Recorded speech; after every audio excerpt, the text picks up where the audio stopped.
Bien, muchachos. Como recuerdan al inicio del espacio formativo, cuando yo leí los componentes de la clase, hablábamos que en la unidad 1 íbamos a ver de etapas de desarrollo del ser humano, que ya las vimos. Luego hablamos de neurociencia, ya lo estudiamos. Y el último tema que íbamos a desarrollar era el aprendizaje en el aula de clase. Sin embargo, no puedo ir de lleno en este momento a hablarles sobre aprendizaje en el aula de clases, que si el tiempo nos lo permite lo vamos a hacer, sin antes dar una culminación al tema de neurociencia. Para eso, muchachos, yo preparé un documento que le va a servir a usted al momento de estudiar. Recuerden que hemos realizado asignaturas específicas, ¿verdad? Tanto para etapas de desarrollo, pues hicimos el esquema, hicimos la matriz. Permítanme, que no sé qué pasa. Vamos a ver. Hicimos la matriz de las etapas y luego están viendo el cambio de pantalla ustedes en sus dispositivos. Yo no le... Ok, permítanme que se me alocó un momento. Y ahora tampoco. Sí, ahorita sí se ve, pero se quita. Ok, vamos a ver. Vamos a ver desde Drive. Bien, les decía que para cuestión de estudio, porque hemos hecho actividades, ¿verdad? En etapas de desarrollo hicimos la matriz, hicimos la defensa, que por cierto la clase, el video de esa clase, recuerden que ya está en YouTube, el enlace lo encuentran en la plataforma por si quieren utilizarlo como medio de estudio. También en neurociencia pues hicimos el cuestionario, recibimos la conferencia, tuvimos la primera clase del cerebro y para aterrizar esos temas creé un documento que se llama Neurociencia en el que ustedes van a encontrar los elementos importantes para estudiar a examen. Recuerden que nuestra evaluación es el próximo sábado, sábado 11. Entonces, ¿qué es lo que viene en evaluación? Pues las temáticas que hemos desarrollado, es lógico. Para no complicarles tanto en este compendio, que espero ya pronto poder presentar, permítanme, está resumida las respuestas de la guía que ustedes hicieron. ¿Qué es lo que vamos a hacer en este momento? Pues ir tratando de darle respuesta a cada una de esas preguntas de forma interactiva con los, vamos a ver cuántos somos 16, así que voy a seleccionar al azar 11 personas, ¿verdad? Para que me ayuden a responder la guía e ir. Profe, Dígame, buenas. Dani. Sandra está aquí Buenos días. conmigo. ¿Está bien? Perfecto. Ok, entonces somos 18 personas y de esas 18 personas, entonces vamos a ir seleccionando 11 o en algunas varias, dependiendo si la respuesta está correcta o no, para que me ayuden a responder. Vamos a ver. Profe, disculpe otra vez. Díganme. Está presentando la pantalla porque no veo nada, no miramos nada. No, todavía no. Ah, bueno. Ok. Vamos a ver.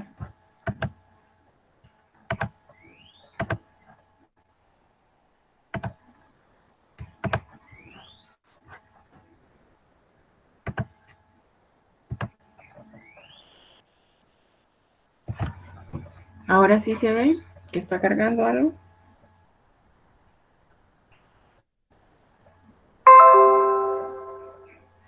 Sí, Lilia. Hoy sí. Listo. Entonces, este es un documento, ¿verdad?, que se titula Neurociencia y fue creado para módulo pedagógico.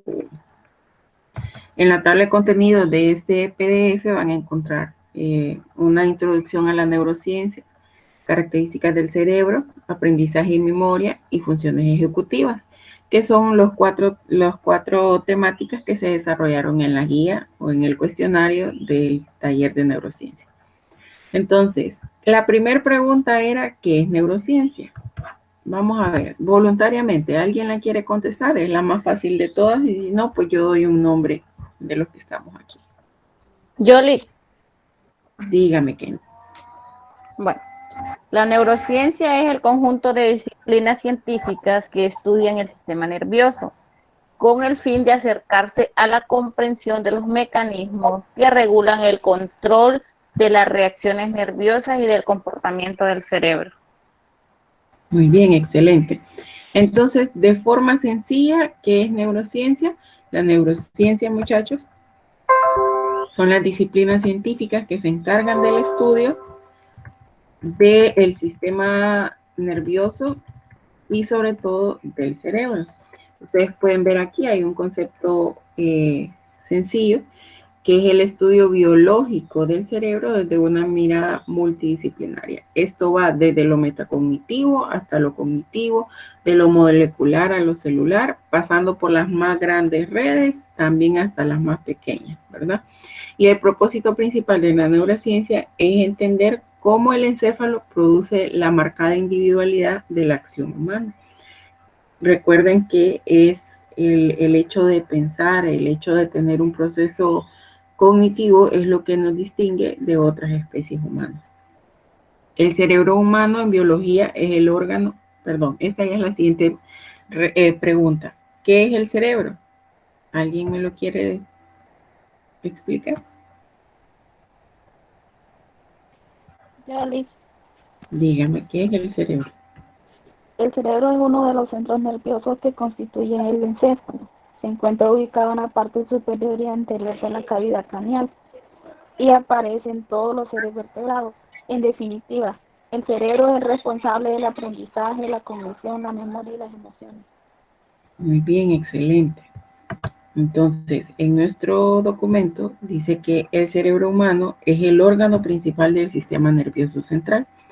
Se encarga tanto de regular y mantener cada función vital del cuerpo, como ser el órgano donde reside la mente y la conciencia del individuo. Muy bien ese concepto que teníamos. Permítanme, disculpen que me salí. Ahora la siguiente pregunta. Vamos a ver. Permítanme.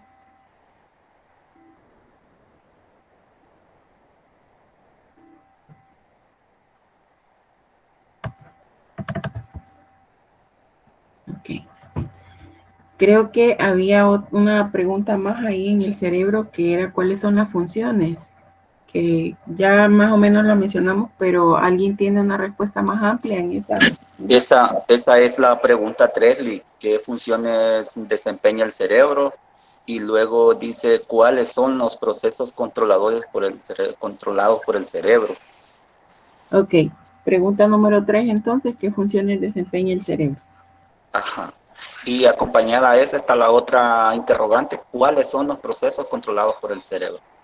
Bueno, deme la respuesta entonces. Ok, la función es el ritmo cardíaco, la digestión, la respiración y la presión arterial. Además está conectado el cerebro con el resto del cuerpo por medio de la médula espinal. En cuanto a cuáles son los procesos, el cerebro controla los movimientos voluntarios, el habla, la inteligencia, la memoria, las emociones y procesa la información que recibe a través de los sentidos. Y luego dice qué son las funciones cognitivas. Este es como un agregado a lo que es a lo que son los procesos. Las funciones cognitivas son los procesos mentales que nos permiten recibir, seleccionar, almacenar, transformar, elaborar y recuperar la información del ambiente. Esto nos permite entender y relacionarnos con el mundo que nos rodea. Muy bien, excelente. La siguiente pregunta era, cree un esquema en el que se detallen las funciones de los dos hemisferios y enumere al menos 5 actividades que caracterizan a cada uno. Vamos a ver, esta va a ser con nombre. Bueno, aprovechando que en casita hay dos personas conectadas por medio del mismo dispositivo, voy Sí, a pedir a Yadira y a Sandra. Ahí no hay nombre. Primero que Yadira me diga cuáles son los dos hemisferios del cerebro. hemisferio ¿Qué? derecho y hemisferio izquierdo. Muy bien. ¿Y qué se encarga cada uno de esos hemisferios, Yadira? Pues yo le puse ahí al trabajo que el hemisferio derecho está relacionado con la expresión no verbal y el hemisferio izquierdo se relaciona con la expresión verbal. Muy bien. ¿Qué mano controla el hemisferio izquierdo? ¿Qué más nos controla? Sí, ¿qué Pues, mano controla? no, bueno, cuando decía ahí en la expresión no verbal, hablaba del arte, de la música y de... no me acuerdo ya. Vamos a La ver, vez, Andrea, Vi- ¿quiere decir algo? Andrea. vi- la vez pasada hablábamos de eso, de qué manos controlaban los hemisferios. Dice que el Ujú. hemisferio izquierdo controla la mano derecha. La parte Y derecha es. Muy bien, y el derecho controla la mano izquierda. Es un encuentro ahí contradictorio, pero muy interesante de conocer, ¿verdad? Ahora, Sandra, mencióneme entonces, Sandra, tres actividades de la vida diaria que se hacen utilizando el hemisferio izquierdo y tres actividades que se hacen utilizando el hemisferio derecho. Percepción tridimensional, Ese, sentido artístico, ujú. imaginación. ¿Ese con qué hemisferio es? Hemisferio derecho. Ajá, muy bien. El izquierdo, lenguaje escrito, lenguaje hablado, habilidades numéricas. Muy bien, excelente. Entonces, para, para explicar de forma sencilla la parte externa del cerebro, podemos decir que se divide en dos grandes partes principales, que a esto se les conocen como hemisferios, hemisferio derecho y hemisferio izquierdo. El hemisferio izquierdo, como bien lo dijeron las compañeras, es el que se encarga de la parte verbal, de lo que nosotros hablamos, de la facilidad que pueda tener alguien para expresarse hablando.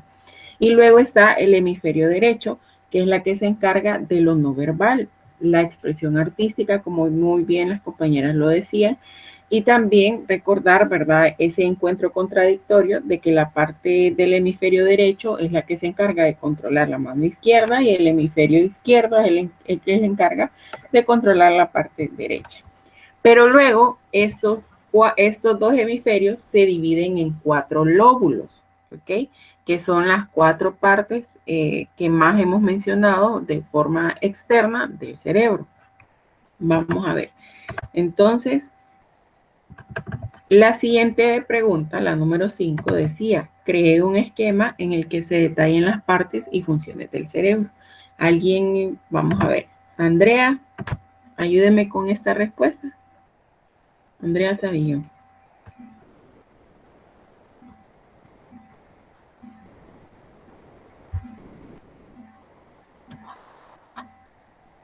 Vamos a ver, si Andrea no responde, entonces le vamos a dar la palabra a Jessica.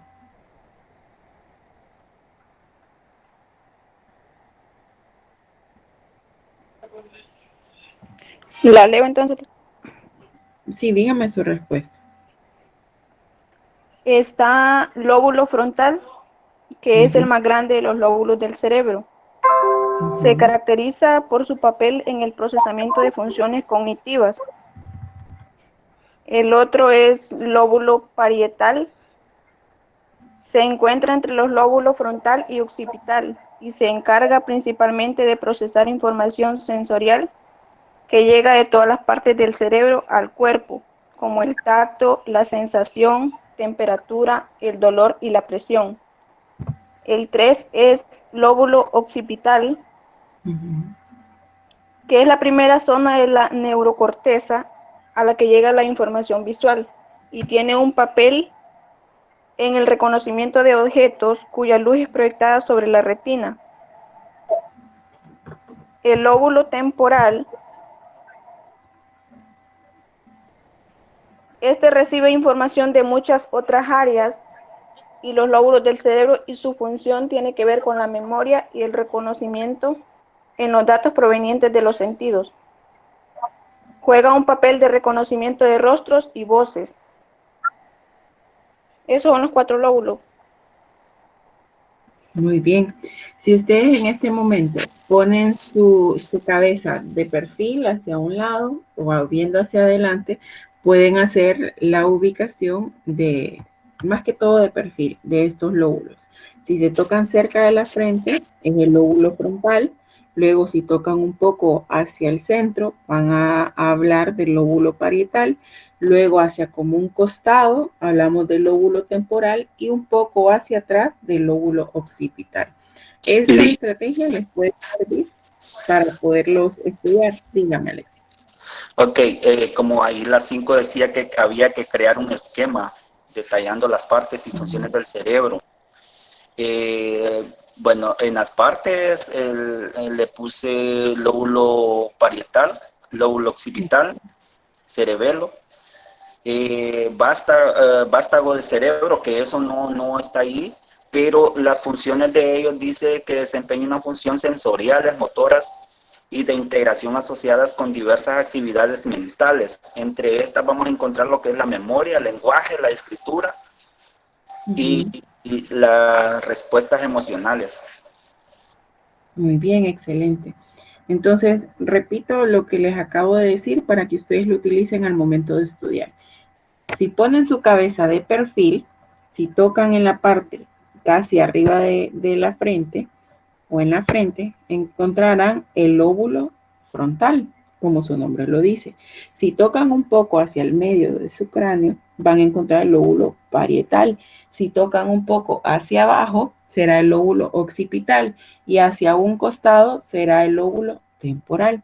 Entonces, esta actividad la pueden repetir al momento de estar estudiando para que no se le olviden. Y en cuanto a las funciones, pues como vemos en pantalla, el lóbulo frontal dice que está relacionado con el control de los impulsos para la evaluación de corto, mediano y plazo, el lenguaje, la memoria funcional, sistema motor, la socialización, la sexualidad, la fluidez espontánea. También se encarga de la planificación, coordinación, ejecución y control de las conductas. El lóbulo temporal habla sobre que su capacidad principal afectan a la memoria, el recuerdo de las palabras y la designación de los objetos. El lóbulo parietal juega un importante rol en los procesos sensoriales de las diferentes partes de nuestro cuerpo, así como también la manipulación de los objetos. Lóbulo occipital es aquí donde habita la corteza visual, donde residen las funciones como nuestra capacidad de ver y también de interpretar aquello percibido. Entonces, si a usted se le pide que describa de forma precisa las partes externas del cerebro, usted me va a hablar que está dividida en 2 hemisferios, derecho e izquierdo, pero que a su vez estos 2 hemisferios se dividen en 4 lóbulos, y me va a explicar lo que son los lóbulos, ¿verdad? Y la función, así como está en el documento, que cada uno de estos cumple, o más funciones que quizás usted encontró en su investigación. Entonces es importante que conozcamos que de forma interna también hay otras partes que forman el cerebro, pero que en este caso nosotros no entramos en el estudio de estos, así como también hay 1 o 2 partes más de forma externa que tampoco fueron tomadas para este estudio. Ahora, esta pregunta no estaba en la guía, pero es importante que la conozcamos. ¿Alguien me quiere decir qué son los surcos? Creo que yo en la primera presentación del cerebro lo dije, y la doctora también lo explicó en su conferencia. ¿Alguien sabe? No, repito, ¿qué son los surcos? Dice que son los despliegues ubicados entre las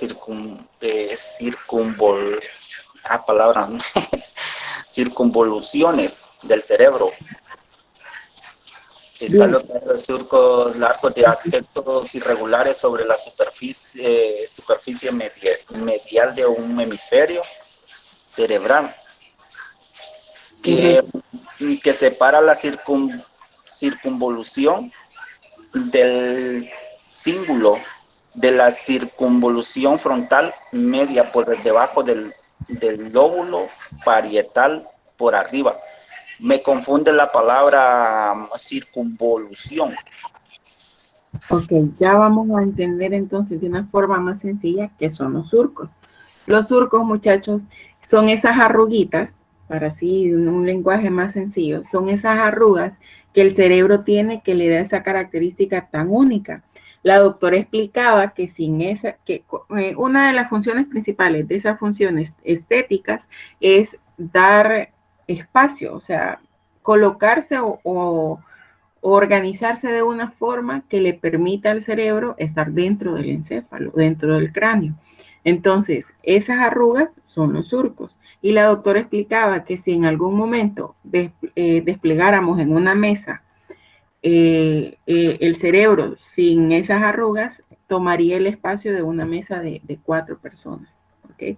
Entonces es muy importante conocer que esa apariencia, aunque en dibujos, en disecciones o en videos las podamos ver igual, en cada uno de nosotros es diferente. ¿Okay? Entonces esos surcos son las arrugas que le dan la apariencia tan única al cerebro. Ahora la siguiente pregunta de nuestra guía era: explique qué es la neurona y cómo funciona. Vamos a decirle a... Vamos a ver, permítanme que no me salga. Vamos a ver. Digna, ¿qué es la neurona y cómo funciona?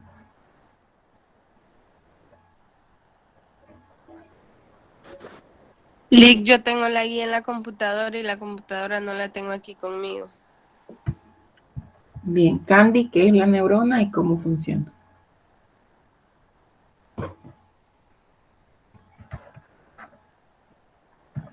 Lick, igual yo no tengo la guía a mano. Y ¿Alguien no que tenga la respuesta? Yoli. Dígame, Marcelina. Bueno, la neurona es un tipo de célula que representa la unidad estructural y funciona en función del sistema nervioso. Su función consiste en transmitir información a través de impulsos nerviosos desde un lugar hacia otro del cuerpo. Estos impulsos pueden ser químicos o eléctricos. Es la función de la neurona. Cindy decía que también quería participar. ¿Tiene algo distinto? Yo era Lick. Díganme. Yo coloqué en la guía, las neuronas son diminutivas células cuya función principal es recibir, procesar y transmitir información. Bien, excelente. Entonces, en el compendio que yo les voy a entregar o en el documento que les voy a subir a plataforma, tenemos el concepto de neuronas. Dice que son diminutas células cuyas funciones principales son recibir, procesar y transmitir información a través de señales químicas o eléctricas, como lo dijo Marcelina, entre ellas. A esa conexión que hace una neurona con otra neurona se le llama sinapsis. Es importante que usted esté atento a esto. Si ya sea en el examen de ensayo, que vamos a hacerlo parecido al que la doctora aplicó el día viernes para repasar, o en la evaluación original, a usted se le ponga en tipo completación. Se le llama así a la conexión de una célula con otra célula. ¿Usted qué va a responder? Sinapsis. Correcto, ¿ok? Entonces es importante que tengamos claro eso.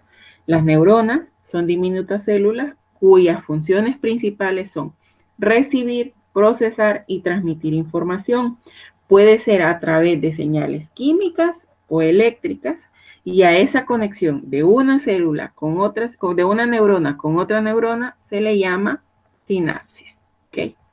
Y se estima que en nuestro cerebro hay más de 100 millones, ¿ok? Entonces, muchas veces hemos escuchado eso de de que estar tanto con el teléfono o estar en otras cosas que no son producentes según nosotros, quema las neuronas o las mata las neuronas. ¿Okay? Ahora, siguiente pregunta de nuestro trabajo. Diga. Perdón, otra de los casos que puede matar las neuronas son los dolores producidos de cabeza. Según tengo entendido que estas son neuronas que mueren y ya no tienen remedio. Pues pobres de los que sufrimos de migrañas, entonces. Hemos de matar un montón. Vale que tenemos de sobra. Bien, entonces la pregunta número 7 decía, ¿qué es neuroplasticidad? Vamos a ver a quiénes tenemos conectados.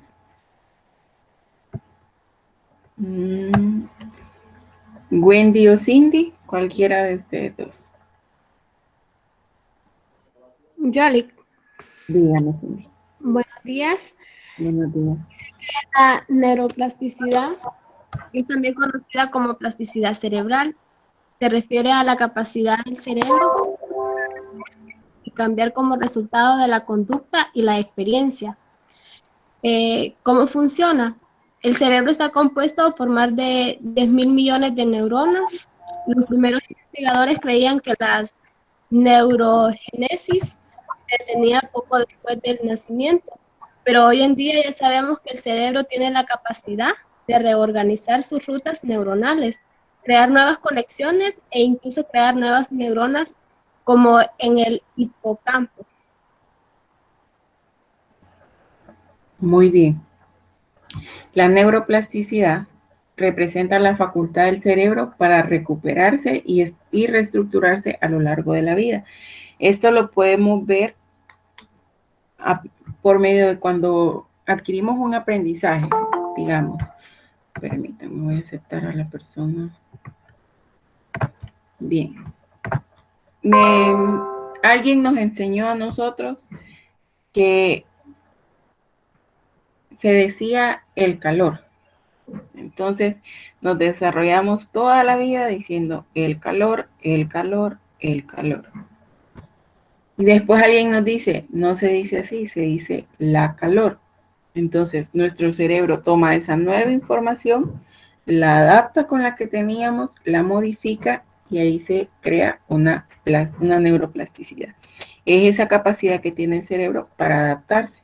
Algo que incide bastante en este proceso es la resiliencia.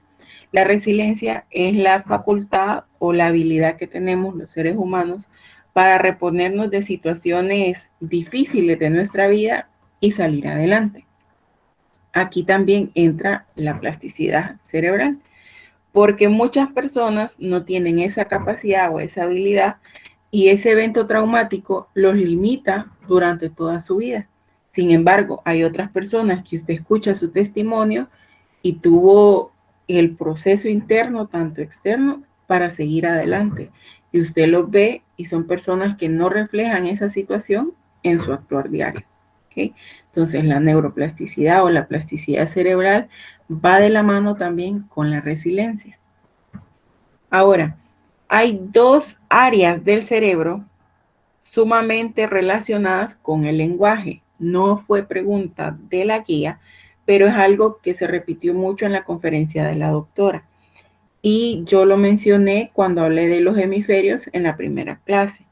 ¿Alguien recuerda cómo se llaman esas dos áreas relacionadas con el lenguaje? Una se encarga del lenguaje gramatical y otra de la comprensión oral. ¿Alguien que me quiera decir?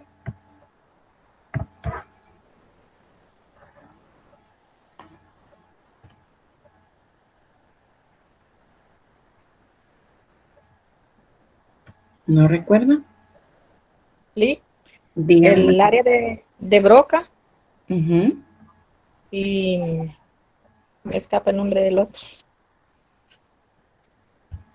Tiene un nombre bien raro.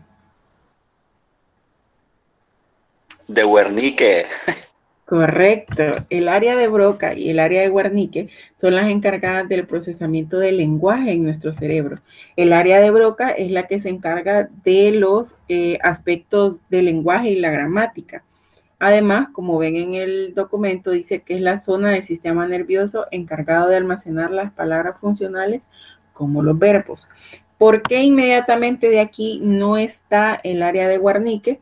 Porque la conceptualicé en una etapa del aprendizaje que vamos a ver más adelante, que fue interesante como Alexis, si no me equivoco, le dio un nombre más fácil de recordar en cuanto a las funciones que éstas realizaban en el cerebro.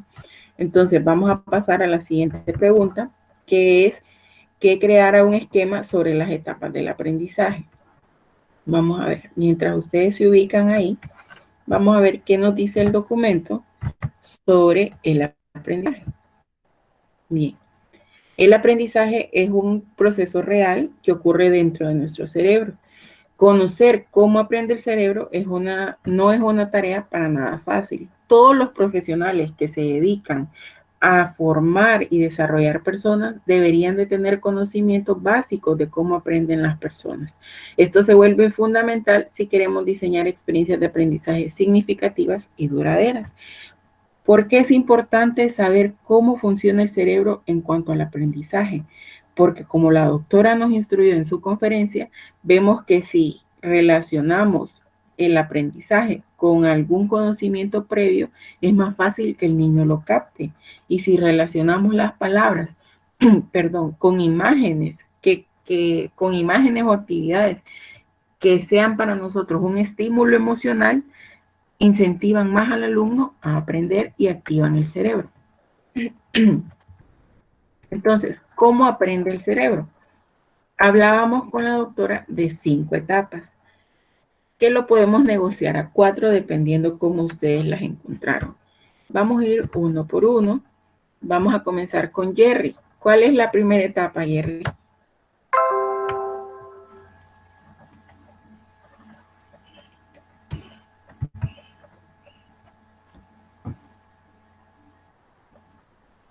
Hola, Liz, buen día. Buenos días. Me había trabado este choncho. Pues Dígame. la que yo tengo aquí, Liz, es la etapa de incompetencia inconsciente. ¿En qué consiste esa etapa? En esta primera fase no sabemos cómo realizar o llevar a cabo algo, pero queremos hacerlo. En esta primera fase debemos ser capaces de reconocer el valor de esta habilidad que estamos intentando aprender y reconocer nuestra propia incompetencia que tenemos, ¿verdad? Si quiere poder, entonces tenemos que intentar esto. No es lo que yo encontré. No sé si estoy en lo correcto. Bien, ¿algún tipo diferente?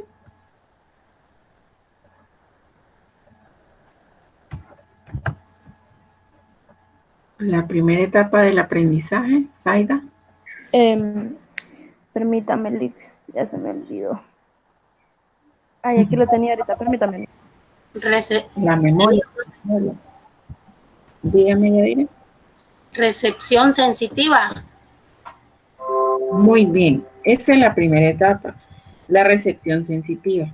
Es la parte de la que recopilamos la información del exterior y cómo esa información llega hacia nosotros a través de los sentidos, a través del gusto, de la vista, del olfato, del tacto. ¿Okay? Percibimos algo del exterior y nuestro cerebro se activa. Esa es la primera etapa, la recepción sensitiva. La segunda etapa, Zaida, que iba a participar.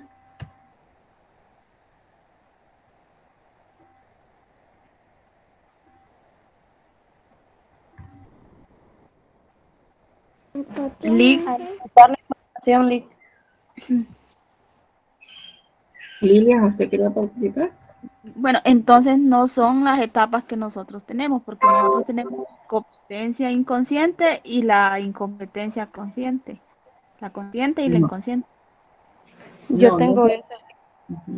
También tengo esas. No son. No, las que yo tengo son analizar la información, recepción sensitiva, formulación de respuesta, acción motora y almacenamiento. Esas son las 5 etapas, ¿ok?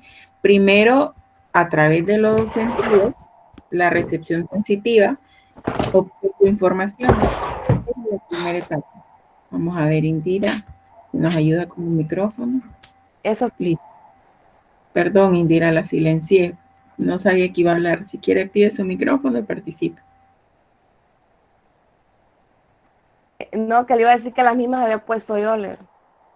Sí, según lo compartido con la doctora, se hablaron de 5 etapas del aprendizaje. La inconsciente, según ustedes me la describen, es como la motivación, lo que me motiva a mí para realizar un aprendizaje. Pero recuerden que lo estamos hablando desde la perspectiva del cerebro, o sea, cómo funciona el aprendizaje en el cerebro. Y la primera etapa es la recolección o la recepción a través de los sentidos, ¿ok? A través de lo que vemos, de lo que oímos, de lo que tocamos, de lo que probamos, de lo que olemos.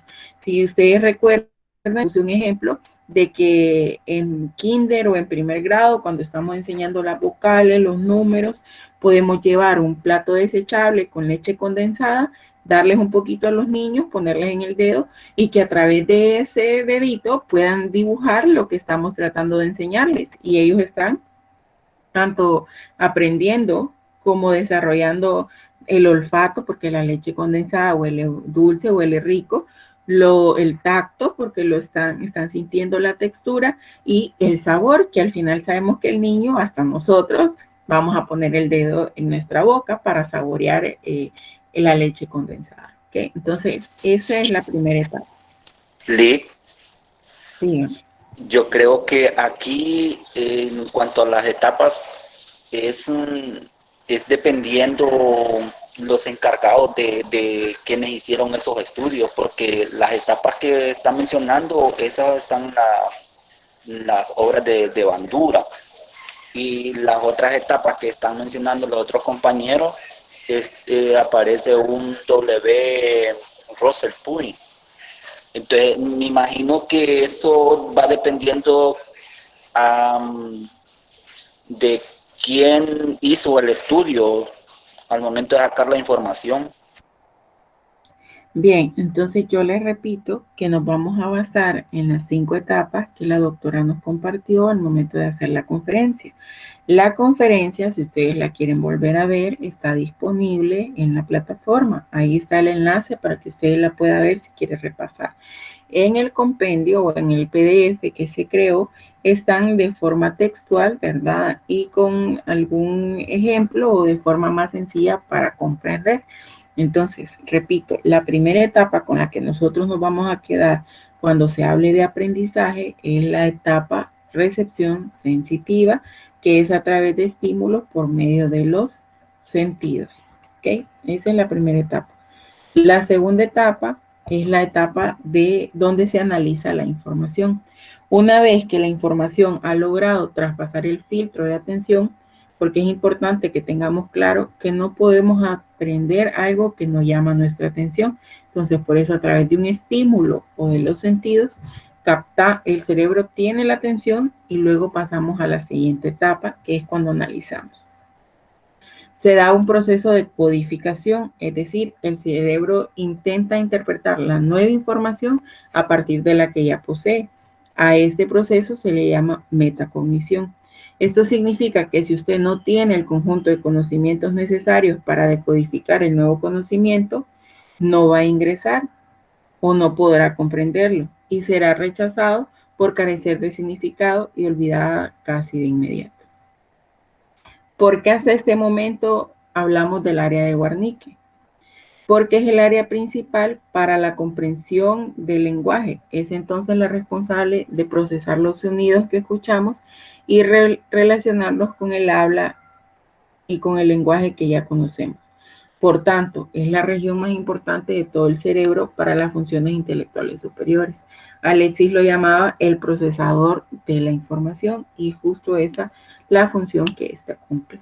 Entonces, repito, vamos repitiendo las etapas. La primera, a través de un estímulo por medio de los sentidos, ingresa la información.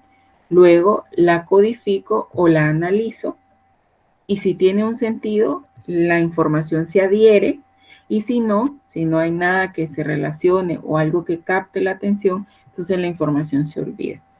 para pasar a la tercera etapa, que es la formulación de respuesta. Zaira, usted que tenía las mismas etapas, ¿quiere compartir la número 3?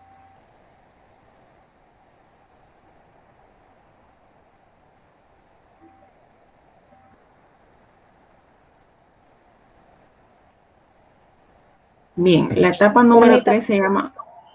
Que esto se me traba por ratitos. Formulación de respuesta es la etapa número 3 que yo tengo. Muy bien. ¿En qué consiste? Aquí yo tengo, se produce cuando el cerebro ejecutivo del córtex prefrontal está plenamente comprometido. Muy bien. El alumno recibe y absorbe información y está ya lista para crear nuevo conocimiento, establecer relaciones y formar abstracciones. Así el alumno comienza a crear significado en su propia manera. La doctora ponía el ejemplo de una manzana. No sé si ustedes recuerdan. Decía que cuando le enseñamos una manzana al niño, lo primero que llama su atención es el color. Entonces, hay un estímulo a través de un sentido que es la vista. Luego el niño toca y activa otro sentido que es el tacto. Luego le decimos que es manzana. Entonces, esa información llega a su cerebro, se procesa y luego empieza, ya cuando el niño está más desarrollado cognitivamente, empieza a formar un concepto propio en su mente, en su cerebro, sobre lo que es una manzana. ¿Ok? Y luego pasa a la cuarta etapa, que es la acción motora. Estas pruebas activas las pruebas activas o el probar lo que se ha aprendido implica el uso de la corteza motora. Esta es la parte del cerebro que convierte lo abstracto, o sea, las ideas mentales, en acciones, en actividad física.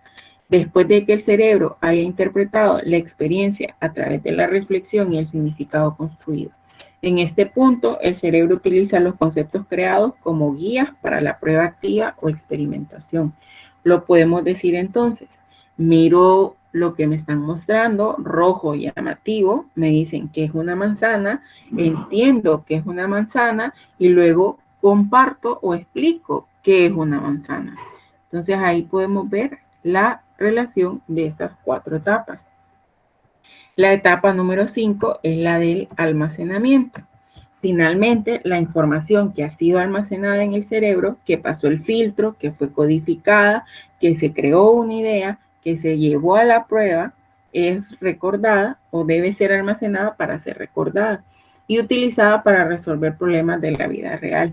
Para esto será necesario recuperar los conocimientos almacenados en la memoria, haciendo que enfoquemos de vuelta nuestra atención en ellos y también debamos recodificarlos. Mientras mayor sea la frecuencia y la cantidad de veces que traigamos de vuelta a nuestra atención los conocimientos almacenados, más los vamos, es decir, mientras más se repase o más se recuerden, más grande será el dominio que tengamos de ellos. Por eso muchas veces nos dicen, la práctica hace al maestro. Porque cuando usted va a exponer un tema que es nuevo para usted, le dicen practique, repase, póngase enfrente del espejo, expóngase usted solo, porque mientras más usted repase esta información, más manejo de ella podrá tener. Entonces es importante que nosotros sepamos cómo funciona el almacenamiento. No se trata únicamente de poner agua en el balde, sino de también estar en interacción con ella. Luego hay un dato muy importante aquí que dice que durante las primeras horas de sueño, la información es repasada y revisada por el cerebro. Si esta información no es utilizada, terminará por desecharse porque se considera irrelevante. ¿Alguna consulta hasta este punto?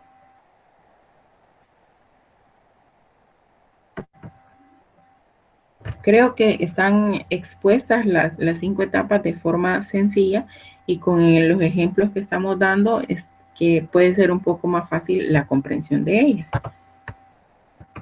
Bien, luego pasamos al tema de la memoria.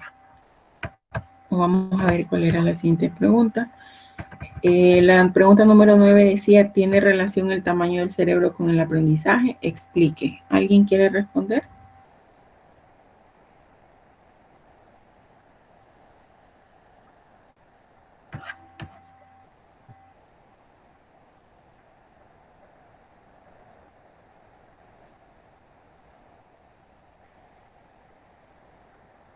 ¿No tienen la respuesta, muchachos? Yoli, Sí, Lee. Díganme. el tamaño del cerebro no determina la inteligencia, sino su integridad según el estudio. El volumen del cerebro no tendría ningún vínculo relevante con el cociente intelectual. En cambio, su estructura e integridad parecen ser más importantes como una base biológica. Eso tengo yo.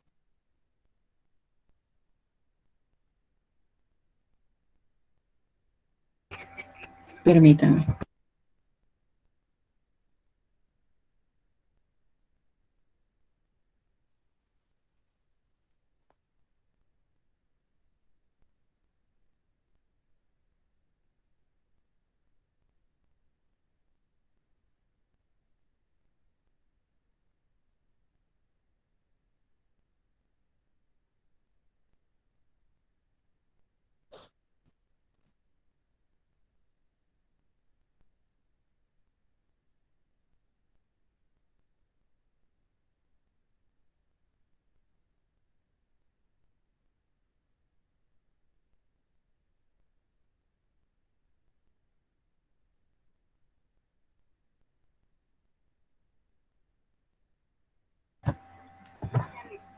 Disculpen que me llegó una llamada. Yadira, si se puede desconectar, por favor, para atender la situación con Glenda. Gracias. Disculpen, Indira. Vamos a ver, Alexis, ¿su respuesta es similar a la que Indira tenía o es diferente? No, es similar, solo que la tengo diferente planteada, pero sí es similar. Yo le puse que en mi punto de vista el tamaño del cerebro no tiene nada que ver con la integridad del aprendizaje. Ok. ¿No existe una relación? ¿Sí, Marcelina? Bueno, yo tenía diferente, pues según la ciencia dice que entre más grande el cerebro, mayor inteligencia. Pero a título personal pienso que no tiene que ver lo del grande del cerebro con lo que es la inteligencia.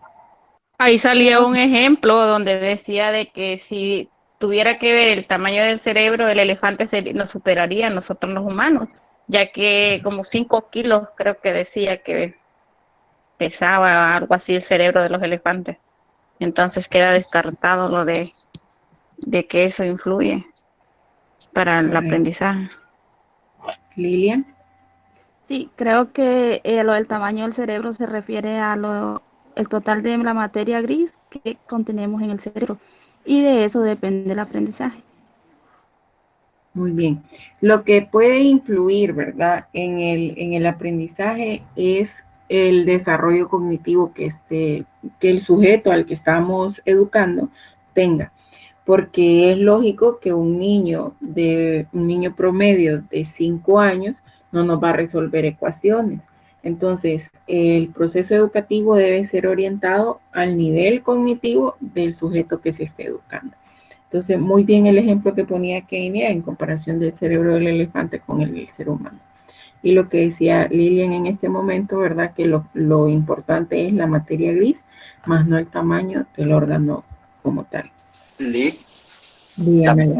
también hay que recordar que los niños son como esponja, aprenden más rápido que uno de adulto.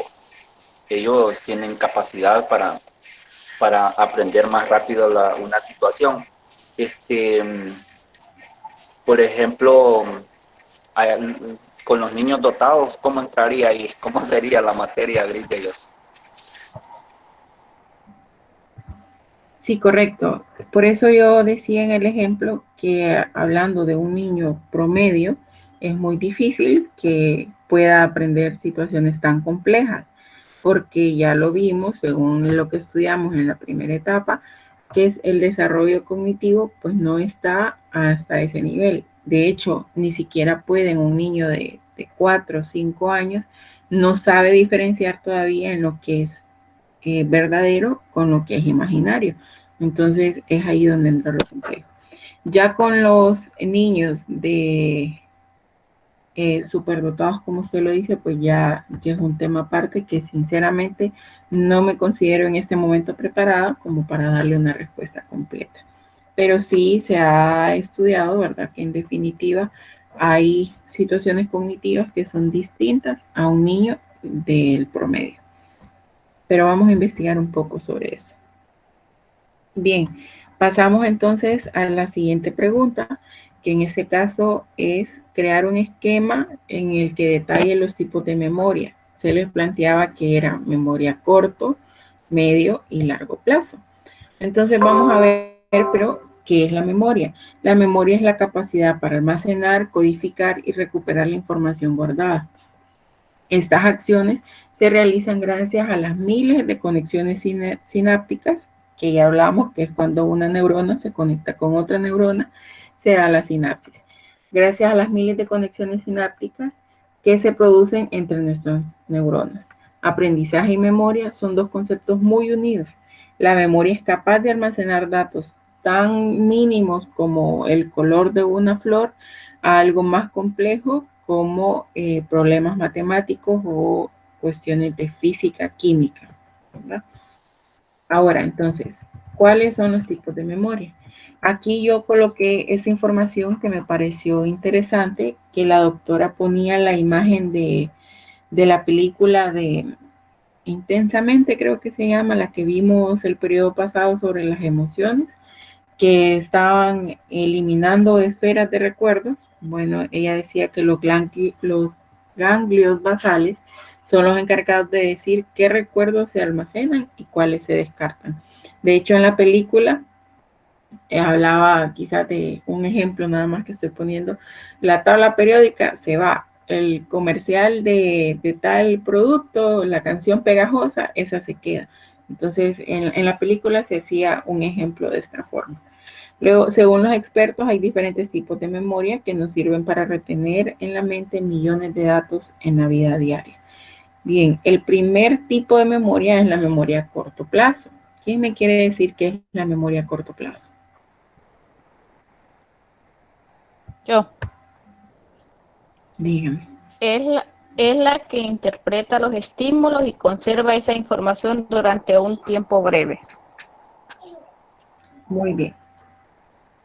Es el mecanismo de memoria que nos permite retener una cantidad limitada de información durante un periodo de corto tiempo. Si no me equivoco, la doctora ponía este mismo ejemplo. Los números de teléfono, ¿cuántos dígitos tienen? Cuenten en este momento cuántos dígitos tiene su número de teléfono. 8. 8. Muy bien. Normalmente para que nuestra memoria a corto plazo pueda retener esa información, tiene que ser no menos de 5, o sea, preferiblemente no menos de 5 y no más de 9.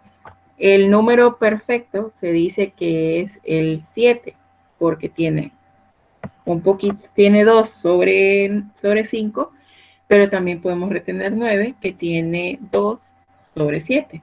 Entonces, en la serie de dígitos que nuestro cerebro puede captar en la memoria a corto plazo, como máximo podremos hablar de 9 o 7, menos 2 o más 2.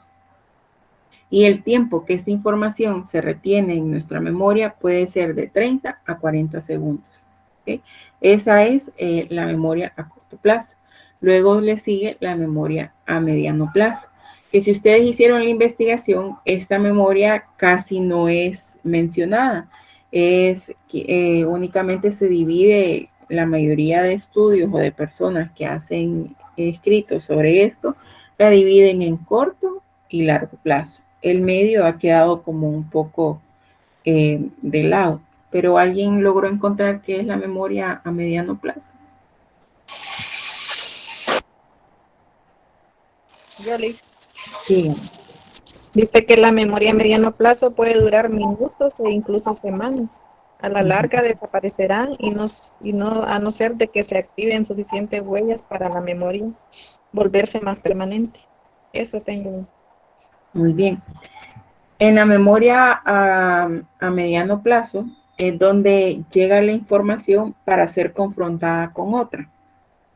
Por si esa información ya estaba almacenada en nuestro cerebro, por si hay algo que se le parece, por si hay algo que se puede enfrentar una con otra, está desordenada la idea, pero en otro lugar ya la escuché mejor. Entonces es en ese espacio donde la información se confronta una con otra, se visualiza. Es que yo cuando estudiaba sobre esto, yo me ponía a pensar, es como la película que les acabo de mencionar, es como si tuviésemos un equipo adentro de nuestro cerebro haciendo todo este trabajo, porque esto pasa en milisegundos, o sea, es algo casi inmediato. Entonces es como sentir o imaginarnos ese montón de personitas adentro de nuestra cabeza trabajando, queriendo hacer todos estos procesos. Entonces la memoria a mediano plazo es donde la información llega para ser estudiada, confrontada con otro, lo erróneo se elimina, lo duplicado se elimina o se baja de importancia. Y como Marcelina lo acaba de decir, la información será eliminada únicamente dejando lo útil para ser enviada a la información a largo plazo. Puede durar minutos o incluso semanas. Y por último, la memoria a largo plazo, Jerry.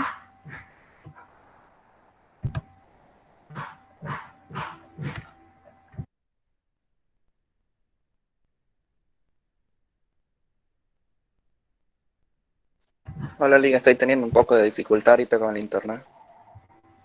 Ok. Está bien malo, pero creo que dijo memoria a largo plazo, ¿verdad? Medio pude entender, pues. Esa es la que perdura por mayor cantidad de tiempo, digo, o sea, cuando aprendemos algo, la llevamos casi por el resto de la vida, que es muy poco probable que se nos olvide.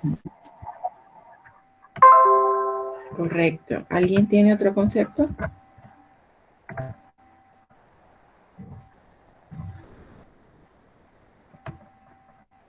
¿Todos tienen el mismo? Yo tengo otro. Dígame. Yo tengo, es el mecanismo cerebral que nos permite codificar y retener una información, una cantidad ilimitada de información. Alexis, ¿tiene algo que quiera agregar? Sí, ok. En cada término de eso, yo tenía un ejemplo. Por ejemplo, la memoria a corto plazo, ahí ponía lo que era una hora, porque si a usted le dan una hora, no la va a retener, simplemente la va a retener minutos, que se va a acordar que en esa hora tiene que estar, va. Números de teléfono, como hablábamos también. Y en la memoria a mediano plazo, que como le decía usted, este es como una forma de procesamiento. Y aquí pues corre el riesgo de grabarlo en la memoria o dejarlo ir. Y el ejemplo que yo ponía, el nombre de la primer maestra, por ejemplo, se convierte como que en una memoria a largo plazo. O el nombre de una mascota también. Y tal vez usted tiene la mascota, pero no sabe si eso le va a durar para siempre el nombre o simplemente lo va a dejar ir. En cuanto a la memoria de largo plazo, dice que es también llamada una memoria inactiva. Esto es como sería la memoria secundaria, como usted lo decía, prácticamente solo han hecho estudios de la memoria a corto plazo y la memoria a largo plazo. Entonces, es un tipo de memoria que almacena recuerdos por un plazo de tiempo mayor a 6 meses sin que le presuponga límite alguno, o sea, que se convierta en un recuerdo. Aquí ponía recordar episodios de la infancia, recordar que al presionar un botón se puede encender o apagar un dispositivo. Por ejemplo, usted sabe que al agarrar un control, si usted sin ver ya sabe dónde está el número que va, el botón que va a pulsar para apagar el tele. Entonces, según los ejemplos que Alexis nos acaba de compartir, podemos decir que la memoria a corto plazo es la memoria inmediata, ¿verdad? La información que tenemos a la mano. Luego, la memoria a mediano plazo es como el filtro entre la del corto y la de largo plazo. Y luego la de largo plazo, pues ya es la estructura de almacenamiento final, donde la información que tiene relevancia o importancia para nosotros se queda, ya sea por días, semanas, pero sobre todo años, ¿verdad? Porque creen que cuando abrimos un correo, alguna de las preguntas principales que nos dicen para recuperar contraseña es: ¿cuál es el nombre de su primer mascota? ¿Cuál es el nombre de su escuela? Porque esa información de una u otra forma tiene una emoción, un sentimiento sobre nosotros. Entonces es información que no olvidamos. Algunos aún así la olvidamos y fallamos con las contraseñas. Pero para muchos, la primer mascota que tuvo, el primer gato, el primer perro, el primer sapito, la gallina que tuvo, fueron importantes. Entonces, ese nombre no se le va a olvidar. La primera maestra que tuvo, quizás le hizo la vida imposible y creó un sentimiento de rechazo en usted, y el nombre no se le va a borrar. O fue lo contrario, fue alguien que marcó su vida para bien y guardó ese nombre en usted. Entonces, eso es el poder de la memoria. Pero es importante saber que la memoria a largo plazo también se puede dividir en memoria explícita y memoria implícita. La memoria explícita es la información que se puede expresar en palabras, que usted puede sin ningún problema dar el concepto, dar la descripción, y esta se divide en dos: semántica y episódica. Semántica pues hace referencia a justo lo que estoy haciendo en este momento, a conceptos, a lo que conocemos como la estructura gramatical. Y también está la episódica, que es como el relato de algo que nos pasó y que nosotros sin duda podemos expresar, una anécdota, una historia, una faceta de nuestra vida, nuestro testimonio. Y luego en la memoria implícita se refiere a la información que no se puede expresar fácilmente con palabras y se recuperan de una forma no intencional. Esta a su vez se divide en dos: la procedimental, que es cuando alguien, no sé si ustedes han visto en Facebook que a todo mundo le preguntan qué es desmenuzar, e inmediatamente no saben expresar qué es desmenuzar, pero sí hacen el gesto con sus manos de lo que es desmenuzar. Entonces este es un ejemplo que podemos poner en este tipo de memoria. Y la emocional, pues, como bien sabemos, no todos podemos expresar fácilmente lo que sentimos en un momento. Es por eso que típicamente dicen que a la mujer le preguntan: ¿estás enojada? Y ella solo dice no. ¿O qué te pasa? Y uno no sabe responder en realidad qué es lo que le pasa, porque a veces ni uno mismo comprende las emociones que está sintiendo en ese momento. Y hay una frase que me gustó mucho que dice que si hay una facultad de nuestra naturaleza que puede considerarse maravillosa, esa es la memoria. Y luego, Sí. muchachos, dígame. También decía que entre más conexiones cerebrales realicemos, la memoria va a almacenar más a largo plazo. El ejemplo que nos ponía la doctora cuando nos puso como a hacer una historia de las imágenes que miraba, eso ayuda para almacenar la información a largo plazo. Así es, mientras más significado tenga la información que estamos intentando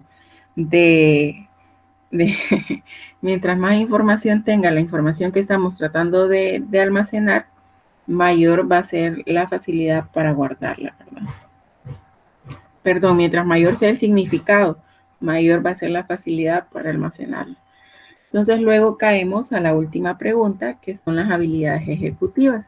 Esta podemos decir que básicamente era el último punto en el que no se tocó en ninguno de los espacios anteriores, pero que ya tocaba a ustedes hacer una pequeña investigación. Sin embargo, se les colocaron, ¿verdad?, algunos videos en los que ustedes podían recopilar la información. En primero, ¿qué son las habilidades ejecutivas? ¿Alguien que me quiera compartir? Según lo que realizó. Bueno, habían 3. Pero primero, ¿qué son? Espérame que eso no la... Pensé que tenía contestada esa y no la tengo. Ok. A usted le damos, Alexia, entonces que nos diga cuáles son las tres y ahorita que nos diga Cindy, que nos diga qué son las funciones ejecutivas. Las funciones ejecutivas son procesos cognitivos de alto nivel que nos permiten asociar ideas, movimientos y acciones simples para llevar a cabo tareas más complejas. Muy bien. Para que una bicicleta funcione de forma mecánica, ¿qué elemento necesita tener?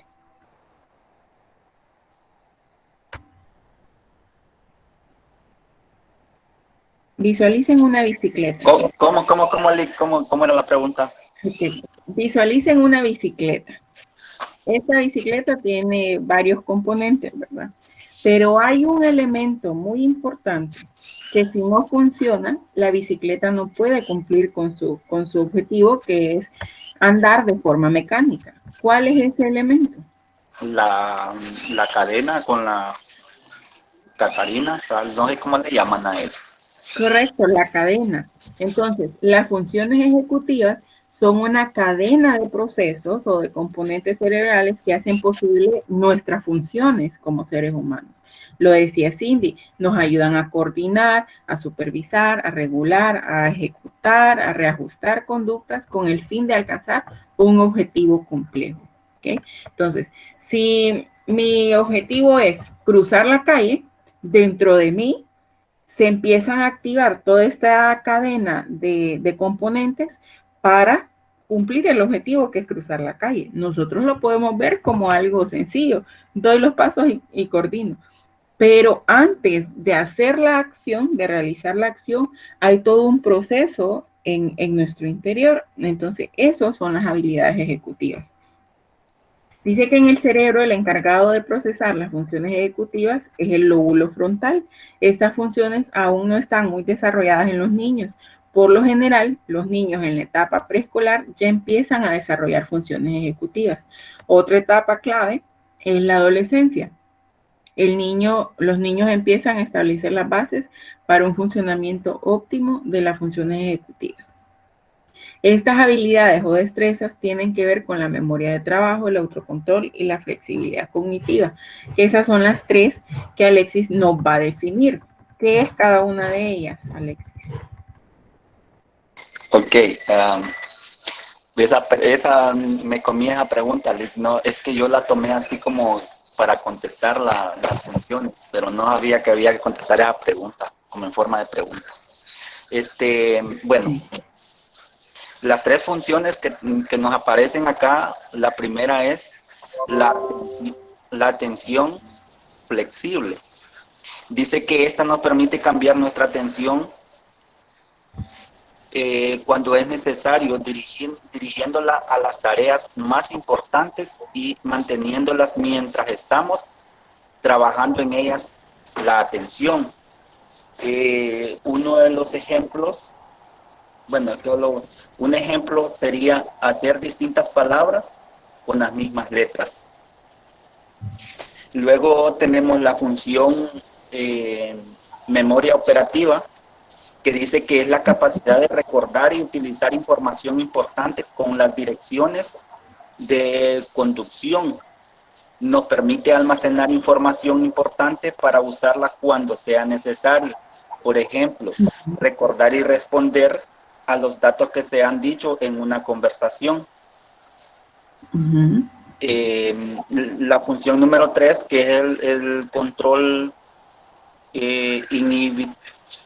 inhibitorio, dice que es la capacidad de parar y pensar antes de actuar. Nos ayuda a resistir los impulsos. Por ejemplo, genera una respuesta mediante la atención y el razonamiento. Muy bien, excelente.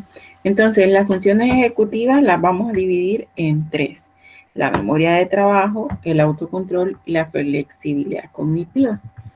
La relación que existe entre el aprendizaje y las funciones ejecutivas se produce como un proceso de retroalimentación donde a medida que aprendemos, mejor será el funcionamiento ejecutivo y a la vez, mientras mejor es el desarrollo de las funciones ejecutivas, mejor o más fácil será el proceso de aprendizaje.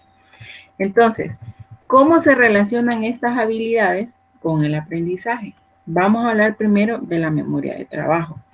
Es el componente ejecutivo que permite manipular, organizar y trabajar la información en la memoria a corto plazo. Por lo tanto, es esencial para manejar y calcular números, manipular objetos en el espacio mental y para el aprendizaje inicial del lenguaje. Las áreas encargadas de esta función son el lóbulo prefrontal, el lateral y el prefrontal inferior izquierdo. También encontramos que el córtex parietal inferior izquierdo tiene participación en las tareas que requieren el mantenimiento de la memoria de trabajo de más de 8 segundos. Los niños con trastorno de déficit de atención con hiperactividad tienen serios problemas con las funciones ejecutivas. Un ejemplo de la memoria de trabajo en el aprendizaje podemos realizarlo en este momento. A ver, cierren sus ojos, muchachos. Cada quien en su casa. Ahora yo le voy a pedir que por favor me multiplique 30 por 5, ¿ok? En su mente. Entonces usted en su mente inmediatamente empieza a multiplicar 5 por 0, 5 por 3 y luego hace el resultado. Entonces esto es la memoria de trabajo. Nos permite trabajar esta información que yo acabo de dar en este momento, trabajarla en la memoria a corto plazo, hacer el procedimiento y luego hacer la respuesta. ¿Okay? Esta tarea es ejercida por la memoria de trabajo gracias a un requerimiento espacial, ya que no solo lo tenemos que posicionar correctamente los números en un espacio mental, sino que también debemos trazar una acción y reposicionar el resultado en otro espacio. Imaginemos que utilizamos números más grandes, la labor del trabajo o la memoria de trabajo va a ser más grande. Luego pasamos a la flexibilidad cognitiva. Es la habilidad para alternar la manera flexible entre tareas. ¿Sabían ustedes que en realidad el cerebro no hace varias tareas o que usted cuando está a última hora haciendo la tarea de español, la tarea de matemáticas, la tarea de módulo 1, la del DILE, la de inglés, el plan de clase del trabajo, ayudando al niño, en realidad usted no está haciendo todas esas tareas a la vez? Simplemente su cerebro está pasando de una a otra, según sea la prioridad que usted le esté dando, pero no las está haciendo todas a la vez. ¿Okay? Esta función se utiliza a la hora de realizar tareas simultáneas, en donde la atención se alterna entre dos o más tareas. Es por esto que la flexibilidad cognitiva es esencial a la hora de resolver problemas y aprendizajes complejos. Ocurre cuando una persona reflexiona sobre el problema desde varias perspectivas y quiere determinar las consecuencias que conllevan a estas perspectivas. Un ejemplo que podemos mencionar es cuando le enseñamos a un niño. Primero el niño aprendió que la fruta roja bonita se llama manzana. Lo aprendió en su idioma normal. Luego el niño empieza a estudiar otro idioma y se le enseña que manzana significa apple. Entonces el niño en su mente tiene que acomodar ese nuevo concepto que se le acaba de dar al que ya tenía. Pero luego, cuando escucha una palabra en inglés, cuando él escucha apple, entonces su flexibilidad cognitiva empieza a trabajar y sabe que no significa, que apple significa manzana, pero lo entiende en el segundo idioma. O sea, no sé si me estoy explicando, pero esa es la flexibilidad que tiene el cerebro para poder analizar nueva información con nuevo significado, a aplicarlo también a lo que ya teníamos y relacionarlos.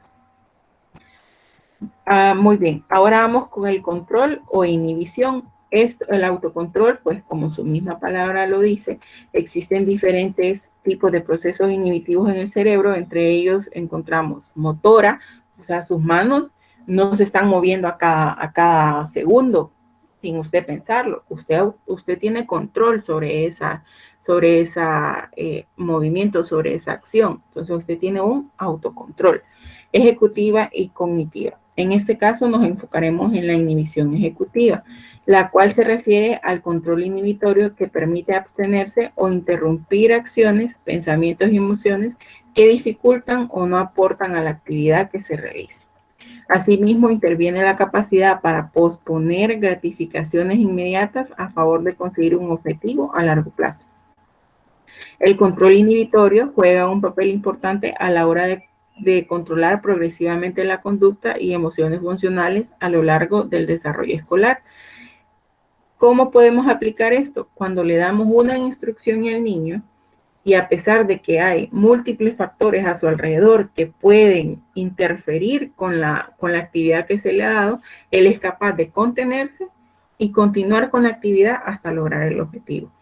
Un video muy famoso o un challenge muy famoso que se está haciendo en las redes sociales es que ponen a niños entre 2 a 5 años frente a un platito con chocolates y le dicen, no se lo coma hasta que yo regrese. Entonces, el niño trabaja su autocontrol hasta que la mamá regresa, o a veces no, porque no ha manejado o no ha desarrollado totalmente ese autocontrol. Entonces, la inhibición o el autocontrol es el manejo consciente de nuestras acciones para cumplir con el objetivo que se nos ha planteado o que nosotros mismos nos hemos planteado. Se dice que si alrededor que una escuela no se recomienda construir su cancha de fútbol en el centro porque será un distractor para el desarrollo de las clases. Pero a pesar de que muchas escuelas tienen su cancha de fútbol en el centro y salen a recreo algunos primero, los niños a veces están pendientes, queriendo salir a jugar, se activan, ellos quieren ir ya a recreo y se olvidan de la asignación que la maestra les ha puesto. Pero hay otros que tienen mayor control y saben esperar hasta el momento o el tiempo en el que a ellos les toca. Entonces, eso es lo que podemos hablar de las funciones ejecutivas. Si ustedes se fijan, en este material está expuesto absolutamente cada una de las preguntas que desarrollamos en la guía. Entonces, este material les va a servir a ustedes tanto como la clase. Les recuerdo, las clases se están subiendo a YouTube, muchachos, para que ustedes las puedan repasar cuando consideren necesario. Entonces, ya tienen este documento para estudiar lo que es la neurociencia y todo lo que vimos sobre el cerebro, ¿verdad? ¿Alguien tiene alguna consulta hasta este momento?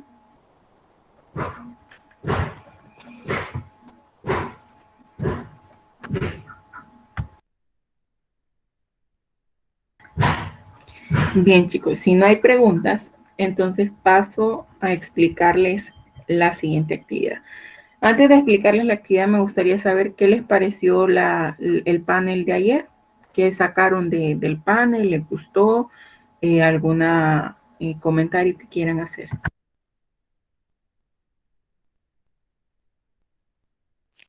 Estuvo bien bonita ayer. Me gustó escuchar bastante a las profesoras, más que todo a una de ellas que era bien, se miraba como bien, como dinámica, a pesar de que no está muy joven y se le ve que ama su trabajo. Eso me gustó y lástima que me desconectaba porque aquí estaba lloviendo y se me iba el internet y todo eso afectó porque sí, ya no, bueno, al menos yo no pude estar en toda la conferencia, pero sí, muy bonita la experiencia.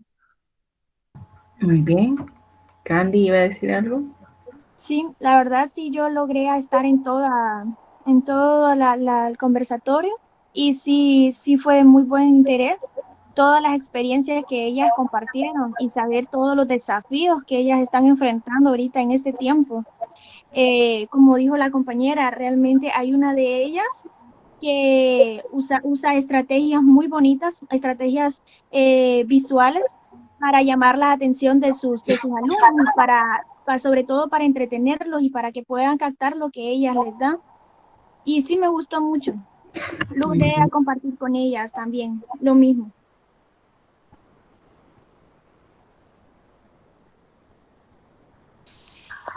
Ahora yo.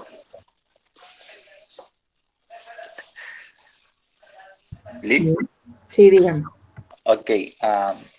Bueno, la reunión de ayer era más que todo para que ellas nos compartieran experiencias, ¿verdad? Pero experiencias en cuanto a lo cognitivo, al aprendizaje de cómo se puede ir desarrollando en el niño. Pero también nos contaron ahí sus historias de cómo lo hacían, y eso es muy bueno porque pues ellas nos enseñan cómo ir aprendiendo nosotros y de qué estrategia valernos. Sí, estuvo muy interesante. Por ejemplo, la chava que utiliza la dinámica de llamar la atención. La otra chava también que trabaja con prebásica, mi respeto, porque trabajar con niños ha de ser un buen dolor de cabeza. ¿Qué más? Bueno, la verdad es que nos dejan bastante de dónde sacar, nos dejan bastante material de dónde sacar para poder hacer nuestro propio plan de estrategia para poder enseñar. ¿Qué más? No, más que todo solo eso, observaciones nada más. Excelente. Bien. Recuerdan que cuando discutíamos los componentes del espacio formativo, yo les expliqué que normalmente en módulo 1, en esta fase en la que nosotros estamos, se llevaría a cabo una pasantía de forma presencial. Pero por la situación en la que estamos es muy difícil realizarla de esa forma. Sin embargo, el panel que tuvimos el día de ayer fue la primera fase para la nueva estructura de la pasantía que vamos a desarrollar. Gracias a estas profesoras, están muy dispuestas ellas a que en los equipos de trabajo puedan asistir a una de sus clases y poder realizar la observación. ¿Qué es lo que vamos a hacer? En el caso de, por ejemplo, la profesora Rosibel, ella da las clases los días sábados a las 4 de la tarde. Entonces yo sé que el sábado es un día en el que ustedes tienen clase y que será muy difícil poderse reunir y estar ahí presentes. Sin embargo, ella muy amablemente va a grabar su clase, nos va a pasar el video y yo la asignaré a un equipo.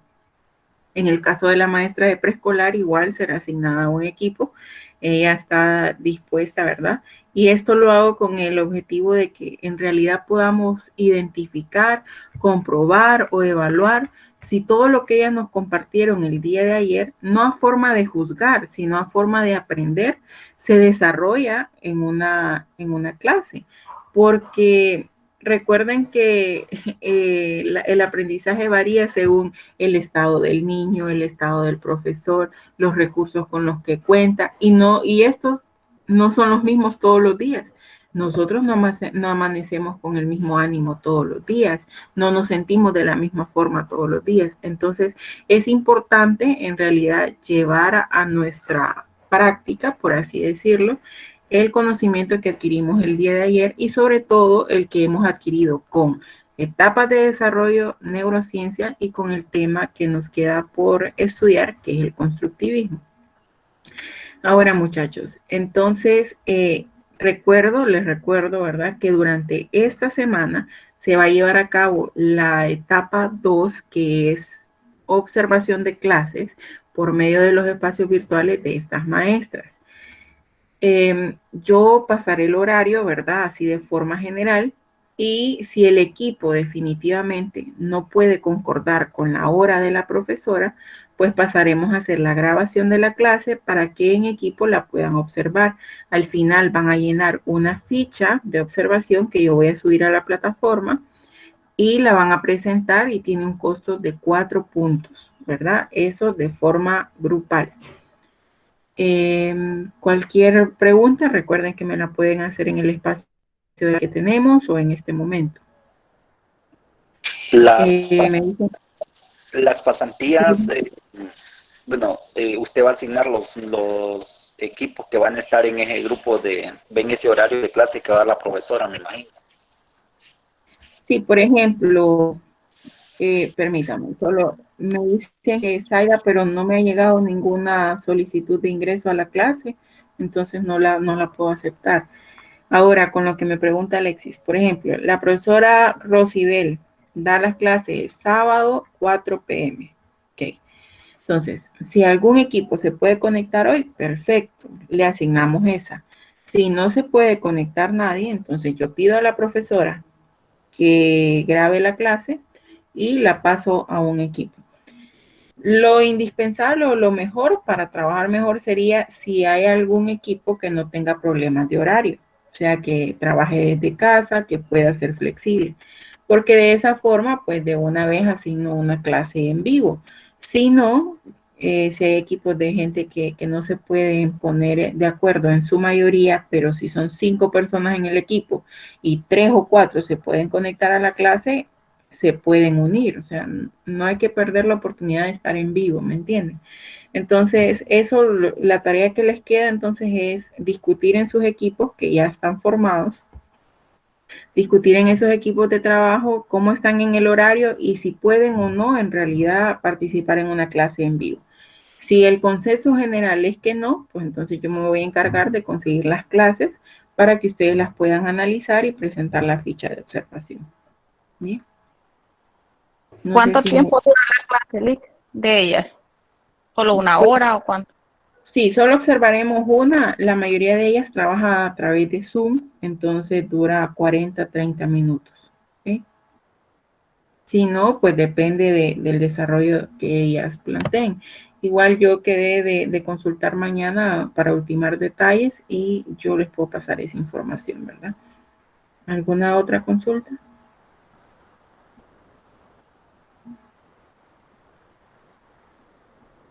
Lee, en mi punto de vista, yo sé que esta es responsabilidad de nosotros porque como estudiante igual tenemos que tener responsabilidades, pero no sería mejor que nos consiguiera las grabaciones, digo, porque, bueno, independientemente que estemos en la hora de clase, que igual forma graben la clase y que se la envíen por si se nos escapa algún dato. Correcto, me parece muy buena la observación. Yo hablaré con ellas y veré entonces cuántas clases puedo conseguir, ¿verdad? Para que lo desarrollemos en base a los equipos que ya tenemos. Entonces el día lunes yo daré ya la información final para que ustedes puedan hacer su jornada de observación. Ahora bien, nos falta desarrollar un tema que es el constructivismo. La verdad que el constructivismo yo estoy segura que la mayoría de ustedes ya lo conoce porque de hecho quizás hasta lo practica, pero sin embargo no conoce la base teórica. Entonces, lo que voy a hacer, porque ya solo tenemos 20 minutos y definitivamente que explicar algo así a las carreras no es bueno, lo que voy a hacer es que voy a hacer una clase pregrabada, la voy a subir a la plataforma y desarrollaremos una actividad para ganar el aprendizaje que ustedes tengan. No sé si les parece bien. Sí, está bien. Perfecto, muchachos. Entonces, se las presento únicamente para que la puedan. Sí, porque ya tengo hambre. Ya somos dos. Entonces, esa será la presentación que voy a compartir, en plataforma para que ustedes la puedan descargar y realizar, pues, la puedan descargar para estudiar, al igual que el documento que voy a subir de neurociencia y que puedan, visualizar la clase grabada en YouTube. Porque no es lo mismo estar leyendo un documento a estar escuchando ejemplos o conceptos nuevos que se puedan añadir a la explicación, ¿verdad? Entonces, no sé si tienen algún comentario, alguna duda sobre la clase del día de hoy, la podemos aprovechar para responder. Yo, en cuanto a la guía, la que subí, tengo ahí como 2 errorcitos, pero una de ellas fue la última actividad, que no sabía que esa pregunta había que contestarla así de forma teórica. Pensé que solo era para contestar los cuadritos. Y lo otro es la número 8.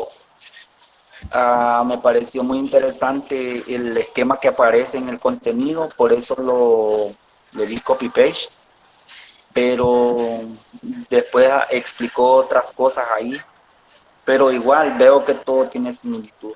Eso nada más. Muy bien, excelente. ¿Alguien más?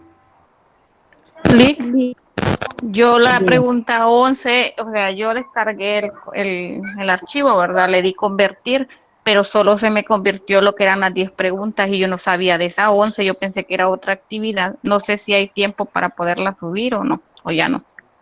Bien, les explicaba ayer a los compañeros que no, por el problema que hubo del internet y de todo eso ayer en la noche, no estoy segura si la tarea cerraba ayer o todavía tienen disponible el fin de semana. Al terminar cerraba ayer.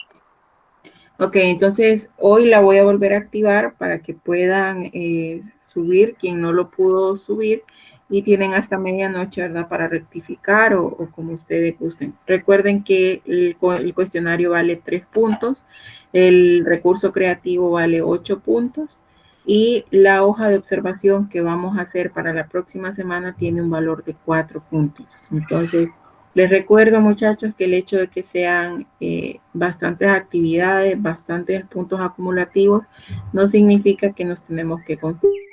Sus tareas han sido revisadas aún, pero espero ya esta semana salir con ustedes y que ya tengan pues al menos los acumulativos de esta primera unidad. Lick, y sobre el recurso, como no tiene fecha en la plataforma, ¿para cuándo es en sí? Que yo digo yo, 6, 8, como tanta tarea uno se... Sí. El recurso está para fecha límite el próximo jueves, pero se lo voy a dejar hasta el domingo, ¿ok? Entonces, ay, qué alivio. Vamos a estaba afligida. Vamos a ver qué fecha es el domingo. El domingo es 12, ¿ok? Entonces, el 12 tienen como última fecha para subir su recurso. Gracias, Lick. Me quitó un poco encima. Dígame, Cindy. Una pregunta, ¿esa presentación que nos está presentando está en la plataforma o usted la tiene? Yo la voy a subir ahorita a la plataforma para que ustedes la puedan descargar. Sí, porque yo estaba haciendo unas anotaciones, pero igual algunas iban rápido, entonces no pude. Entonces por eso le preguntaba. La creé para que ustedes la tengan como recurso de estudio, porque yo sé que la información que hemos dado ha sido bastante variada, ha sido muy amplia, y al final necesitan pues algo como un aterrizaje para que se estén claros en qué es lo que van a estudiar para la evaluación. Les repito, ¿verdad?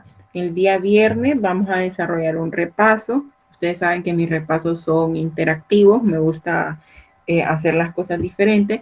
Entonces, desde ya les digo que vamos a hacer un quiz como el que la doctora nos puso en la clase, con preguntas de los 3 temas. E igual, antes de entrar al repaso, pues voy a hacer un aterrizaje igual de constructivismo, por si hay alguna duda, algún concepto que tengamos ahí medio confundido y lo podamos esclarecer. Pili, ¿cuándo dijo que, perdón, cuándo dijo que era el examen? El sábado 11. Recuerden que los exámenes están abiertos todo el día, pero tienen tiempo límite. O sea, si usted el sábado no se quiere levantar a las 8 de la mañana, lo puede hacer a las 5 de la tarde, pero solo va a tener 1 hora, 1 hora 20, 1 hora y media para desarrollarlo y solo lo puede hacer una vez. ¿Estamos bien hasta aquí?